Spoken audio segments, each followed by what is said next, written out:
Hello, welcome to Water Sign Philippines. So ito yung reading natin for Water Sign, Cancer, Scorpio, and Pisces. Take only what resonates. Sa mga hindi pa nakaka-subscribe, pa-subscribe na lang guys. Pa-hit ako ng notification bell and pa-comment sa baba. Ma-appreciate ko lahat ng likes, comments, and shares. Para sa mga gustong magpa-personal reading, Jing Tarot Reader, friend ko yun guys, open sa personal reading. Ako open din ako guys. virgophilippines@gmail.com. Ayan. At saka yung Facebook page namin yan. Pwede ka rin dyan mag-inquire. Madam, space P. Lagyan mo na lang din ng space sa dulo. Madam, space P, space pa sa dulo para ma-search mo siya ng mas madali sa Facebook. Okay, so let's start. P as in princess. Ayan. Madam P. Let's start. What do we have here for water sign?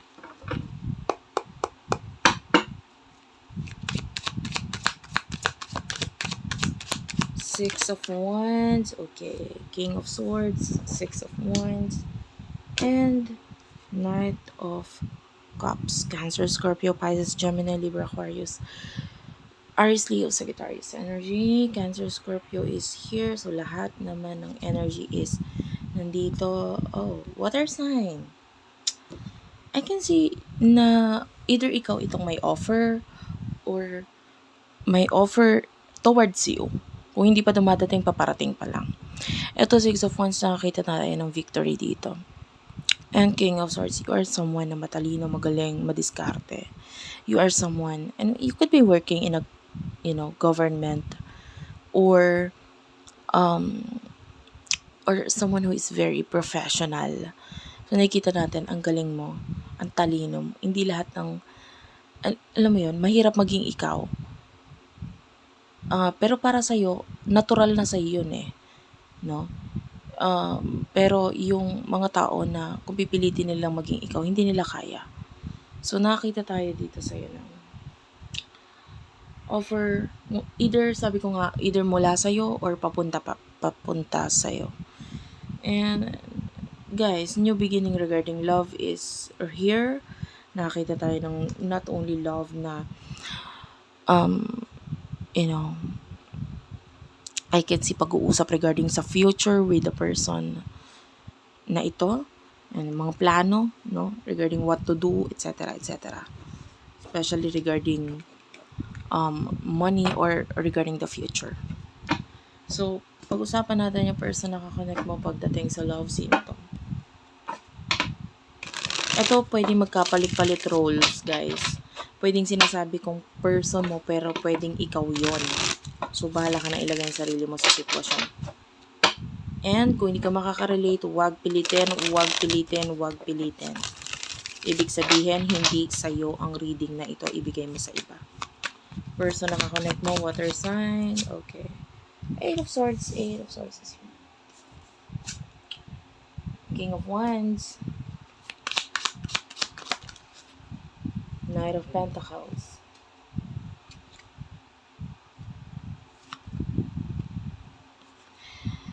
Okay.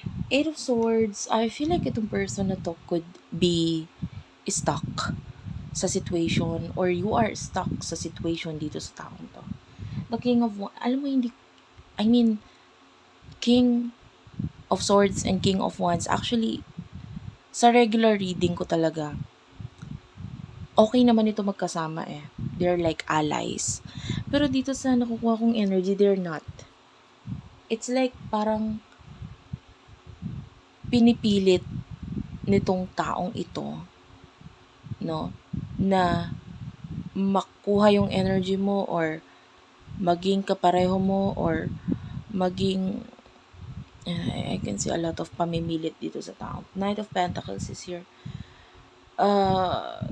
This person, I feel like may isa pa ako nakikitang person dito na naghihintay na mag-give up yung isang person. So, you could be dealing with another person, two people. And then, yung isang person doon is naghihintay siyang gumive up yung isa. So, it could be labanan or challenge kasi pwedeng both of this person likes you a lot pero yung isa is porsigido, no? But I see that both of these people gustong-gusto ka. And kaya lang yung isa dito, the fool, is parang nahihirapan na siya. Kasi pwedeng hindi mo siya binibigyan ng pansin or attention. And then, the judgment is here. So, pwedeng iba sa inyo, pwedeng alam mo na kung anong dapat mong gawain or yung choice mo regarding life, regarding relationship. So, sa mga kakonek, pwedeng alam mo na kung sino talagang gusto mo.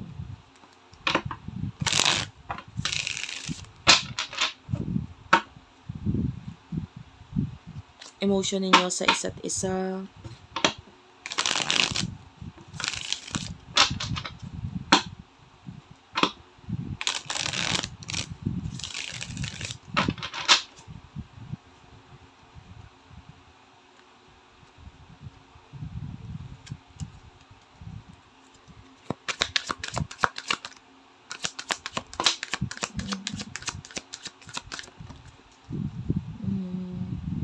You do have here the Ace of Wands, the Ace of Pentacles, Six of Swords, and the World. I feel like you're being open pagdating sa pakikipag-connect, pakikipagrelasyon, or kung may mga bagong offer for you.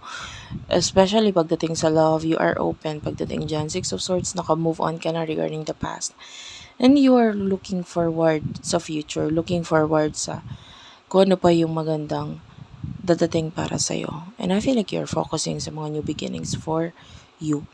Yan. Iba sa inyo, if you're dealing with two people, could be ang focus mo is the new person, new connection. Kasi mas nagiging open ka na nga eh. Person na kakonect mo, emotion niya para sa'yo. For the sign of water sign, please, Cancer, Scorpio, Pisces. The Fool is here, the Star, okay. Six of Wands. Bottom of the deck is the World. Ayan. I feel like, ayan, meron tayong angel number, guys. Ace of Swords, Ace of Pentacles. Tapos yung bottom of the deck kanina is the Ace of Wands. The Three of Wands is here. So, parang 3 aces yun eh. So, this could be an angel number for you, 111. Okay, so nakikita natin dito, the Fool is also showing us, you know, like a new journey para sa iyo. Etong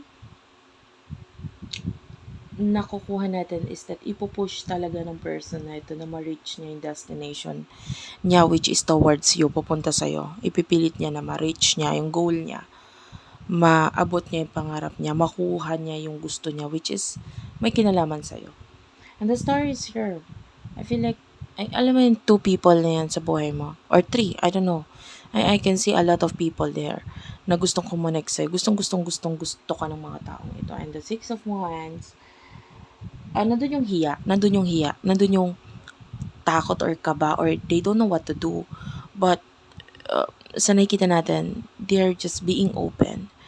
And, parang hinahaya na lang nila kung ano yung magiging action mo, magiging decision mo, etc. But, they are there, no? Naghihintay sila sa kung ano yung gagawain mo, decision mo, or ano yung ang mangyayari sa future sa inyo. Okay, let's go to the near future for you, water sign. Queen of Pentacles. I like this. Seven of Pentacles, the Four of Pentacles. Clarify the Queen of Pentacles, Seven of Pentacles, and Four of Pentacles, please. Six of Cups is here. Meron tayo ditong Three of Wands and the Seven of Swords.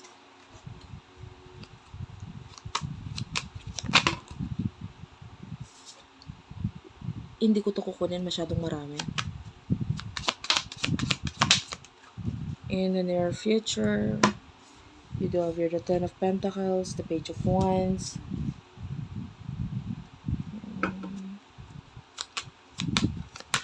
Meron tayong angel number 777. That's a lucky number. Six of Pentacles is here. Nakakaamoy ako ng sunog na something. Like, sunog na wire. This could be a reading. Wait lang, guys. Mag-inom lang ako ng tubig.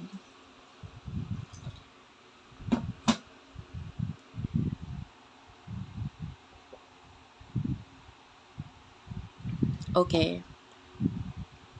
You do have here the Eight of Cups. Bottom of the deck is the Eight of Pentacles. Ayan, meron naman Seven of Wands dito. The Lovers. So yeah. I can see in the near future may pagtutulungan dito. I can see give and take. Ganon kind of energy. Seven of Swords. Someone is getting jealous here. Nagsiselos. Three of Wands. Pero parang wala siyang magawa kasi dito eh. Four of Pentacles. I feel like you are choosing yourself. May pag-iipon, definitely, with the Seven of Pentacles. Maybe regarding money.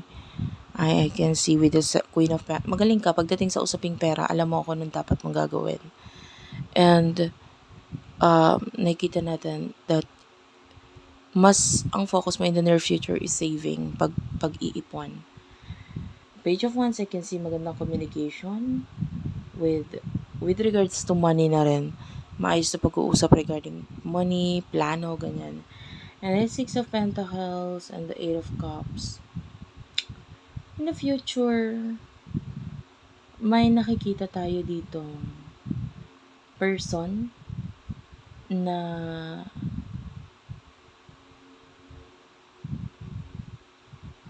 nakakita ko ng isip bata eh. Like in the future, there's a person na pwedeng ka-connect mo which is isip bata. And then, tell me about this. The Moon is here and the Hermit is Virgo energy. Scorpio energy. The High Priestess.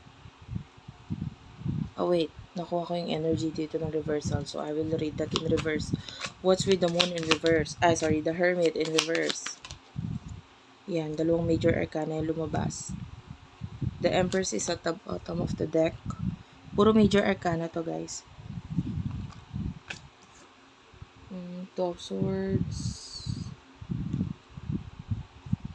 Well, yun nga. I can see a decision na may kinalaman dito sa person na isip bata. Or this is you na nagdidesisyon regarding dito. Or regarding a child, pwedeng literal na bata. Ito, decision regarding a child or decision regarding a person na isip bata. The Magician is here. And the Hanged Man. And someone here is feeling out of place. Wala siya sa lugar. Or may mga dahilan kung bakit dapat siya umalis. Parang ganun. Or may mga tao na pwedeng magpaalis sa kanya. Or ikaw ito na getting rid of this person kasi feeling mo hindi na siya dapat nandun pa. So, yung iba kung palilinawin ko pa siya, this could be a connection with someone that really likes you, gustong-gusto ka, but you don't care about this person anymore. Wala ka na pakialam.